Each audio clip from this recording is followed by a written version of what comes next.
Hello ladies and gentlemen, welcome to the channel. My name is VirtualNunchucks. Today what I have for you is we're going to talk about the review embargo of the Xbox Series X and the PlayStation 5. It's finally been lifted. I do not have one because, well, I'm not a big enough YouTuber yet. They didn't send me one, and of course even if I could get a hold of one, I can't get a hold of one until launch day either way. But we are going to talk about what they are saying and what has been said about the two different consoles right now. We'll start first with the PS5. We'll move forward to the Xbox Series X. Don't forget, if you like the video, if you have your own opinions, leave me a comment below. We'll talk about it, that kind of stuff. Also, don't forget to subscribe and hit that notification bell so you don't miss any content. All right. Okay, so let's talk about the PS5. The PS5 right now is getting rave reviews all over the internet, specifically about the haptic feedback on the PS5's DualSense controller and the adaptive triggers and the form and function of the controller itself. And everybody says the same thing. It's very hard to verbally describe what it's like. You just have to kind of have it in your hand and experience it for yourself. But it's getting rave reviews of how well the adaptive triggers work, from things like a bow and arrow to a minigun, and the different tensions of the triggers, the way that the ground feels when you hit different types of ground like ice or gravel or sand or whatever. They're raving about the controller. Apparently, the design is really awesome, from the way it handles to the different features that it has, as well as the microphone and the headsets and all that stuff. Anyway, it's just getting rave reviews as far as the controller. Also, the console itself has been said to significantly reduce load times for both backwards compatibility games like PS4 games, and native PS5 games obviously are substantially reduced because it's native to that specific SSD that the PS5 has, and they're saying that that's incredible. Now, there are various outlets like GameSpot and things like that saying that some of the PS5's load times for backwards compatible games are reduced in comparison to the Xbox Series X, and that for the most part is true. The one complaint that they have is that Xbox Series X seems to have taken the backwards compatibility issue and really worked on it to the extent that the loading times, especially for backwards compatible titles, are significantly shorter than that of like the PS5 to PS4 or whatever games. But what the problem is that they're seeing is that the Xbox Series X, and I know I said we talk about the PS5 first, but I'm kind of blending this together, so I hope you forgive me. The Xbox Series X and the PS5 see different frame rates, which is unfortunate. For example, a lot of the backwards compatible games on both systems will stay at 60 frames per second, locked for PS5 quite a bit more often than a Xbox Series X. Sometimes will dip here and there from 60 frames maybe down to 50 frames, or in some cases a little bit lower. It's not game breaking, and it doesn't happen very often, but it is noticeable, especially from the folks at Digital Foundry who know what they're talking about. And if you don't believe me, check them out. But they say that they do see a lot of inconsistent frame rate dips on the Xbox Series X for backwards compatible games. It's kind of strange. Whereas the PS5 is consistently at the locked frames, whether it's 60 frames or 30 frames or whatever that is, it pretty much stays right there. The biggest complaint that the PS5 has really is that you can store your PS4 games, your PS4 library, on an external HDD, no problem, and be able to plug it in and play your PS4 games from that external hard drive if you want to. However, if you want to play, or if you want to if you want to play your PS5 games, they have to be native on the system. So you can't just move them over to an external hard drive and then keep them there and then move them back over. It doesn't work that way, at least not at launch. I don't understand why that is, because that kind of seems like it would be a big thing, especially considering that the most you will get in the way of storage after system updates and operating systems and all that is 667 gigabytes for games, captures, or whatever you have, which, again, that sounds very, very strange. The Xbox Series X, however, does have the proprietary 1 terabyte SSD slots that you can insert and transfer to back and forth as often as you want to and not have an issue. So that's one ding against the PS5. And again, it only works, it's only exclusive that way to the PS5. So you can have all the PS4 games you want on an external hard drive and be able to port them back and forth, but the PS5 games not so much. I don't know if that's going to be patched around launch day or shortly after, but as of right now, that's an issue. Also, 8K, if you're wanting an 8K system, supposedly PS5 does support that. It's actually on their boxes, but as of right now, it is not natively in the system. So again, probably a day one patch kind of thing. But right now you can actually select that as an option. Kind of strange that they advertise it and you can't have it on day one. But again, maybe it'll be a patch thing. But as far as the Xbox Series X, man, I have to say, since I'm a disabled gamer, I'll give you my opinion on both of these. Both the Xbox Series X and the PS5 have now dedicated accessibility features. For example, PS5, you can set your difficulty settings for your games in a menu that's inside the PS5 that will automatically set your games to that difficulty level. So if you have difficulty playing games because of coordination issues or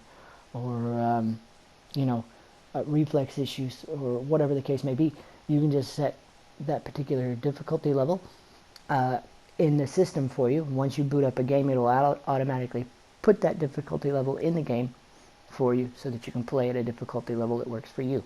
There are other accessibility features like for both consoles, like color blindness and text-to-speech and all this kind of stuff that you can just set up so that whenever you broadcast or if you have a game that you have to have subtitles on but you can't really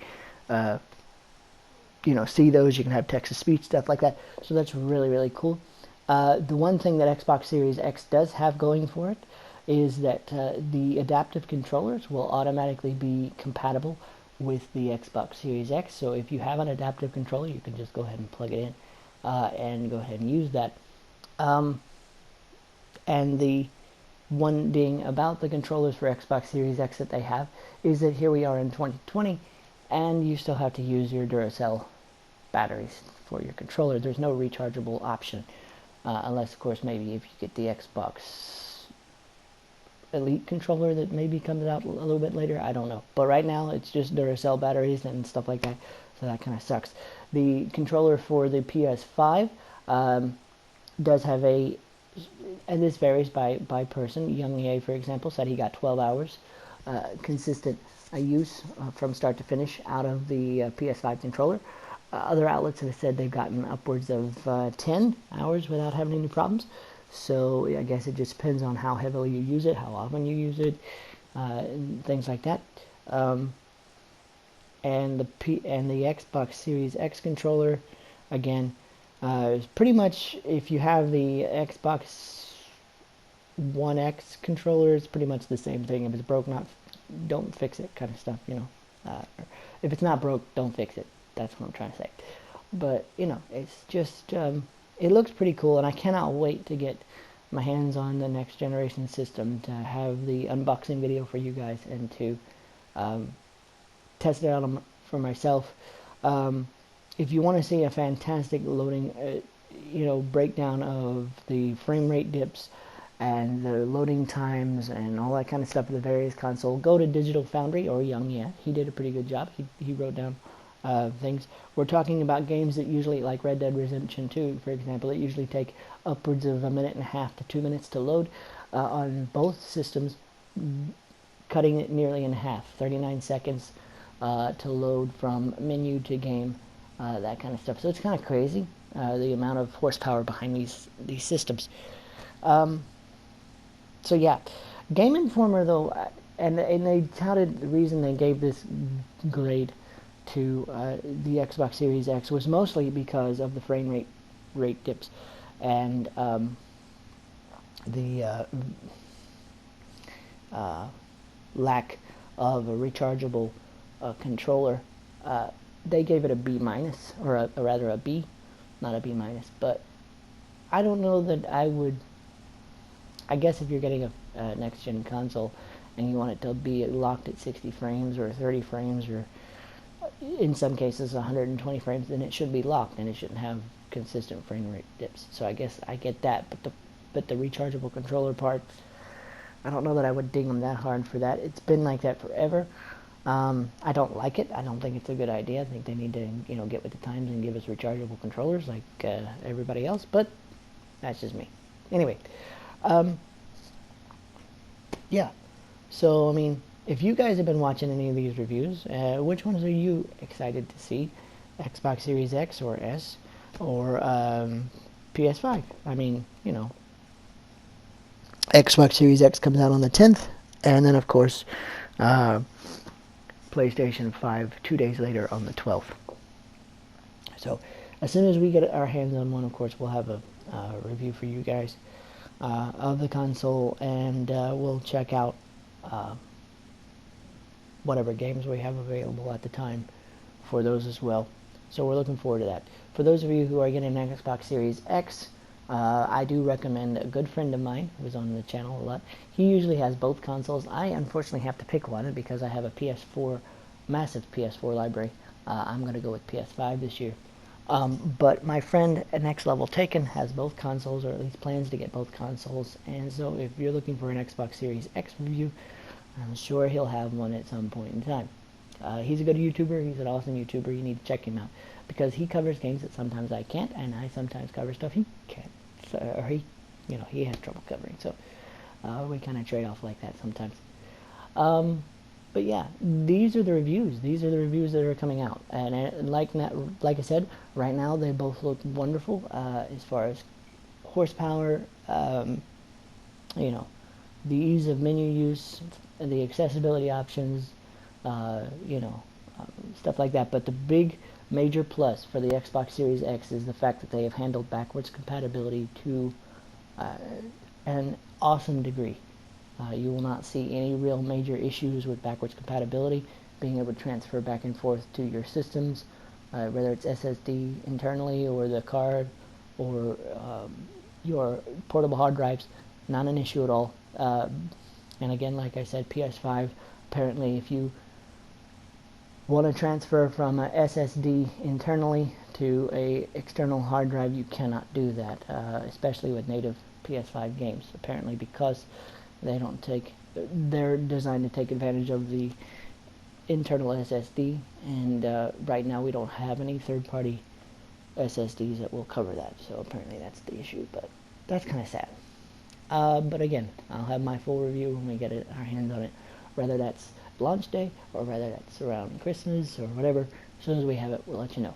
Hope you guys have a great day, and if you're wanting any gaming news, opinion pieces, reviews, or gameplay, this is the place to be. I hope you will subscribe and consider hitting that notification bell so you don't miss any content, because every Monday through Friday I do something on this channel. Also, I have this information shared on my Twitter account at VirtualNunchucks. You can take a look over there as well. And you can follow me over there. If you're not following me over there, you should, because I have information there. Sometimes it don't make it over to the channel, and it's just a neat place to be. You can also follow me on twitch.tv/VirtualNunchucks and Facebook.com/VirtualNunchucks. Hope you guys have a great day. We'll see you soon.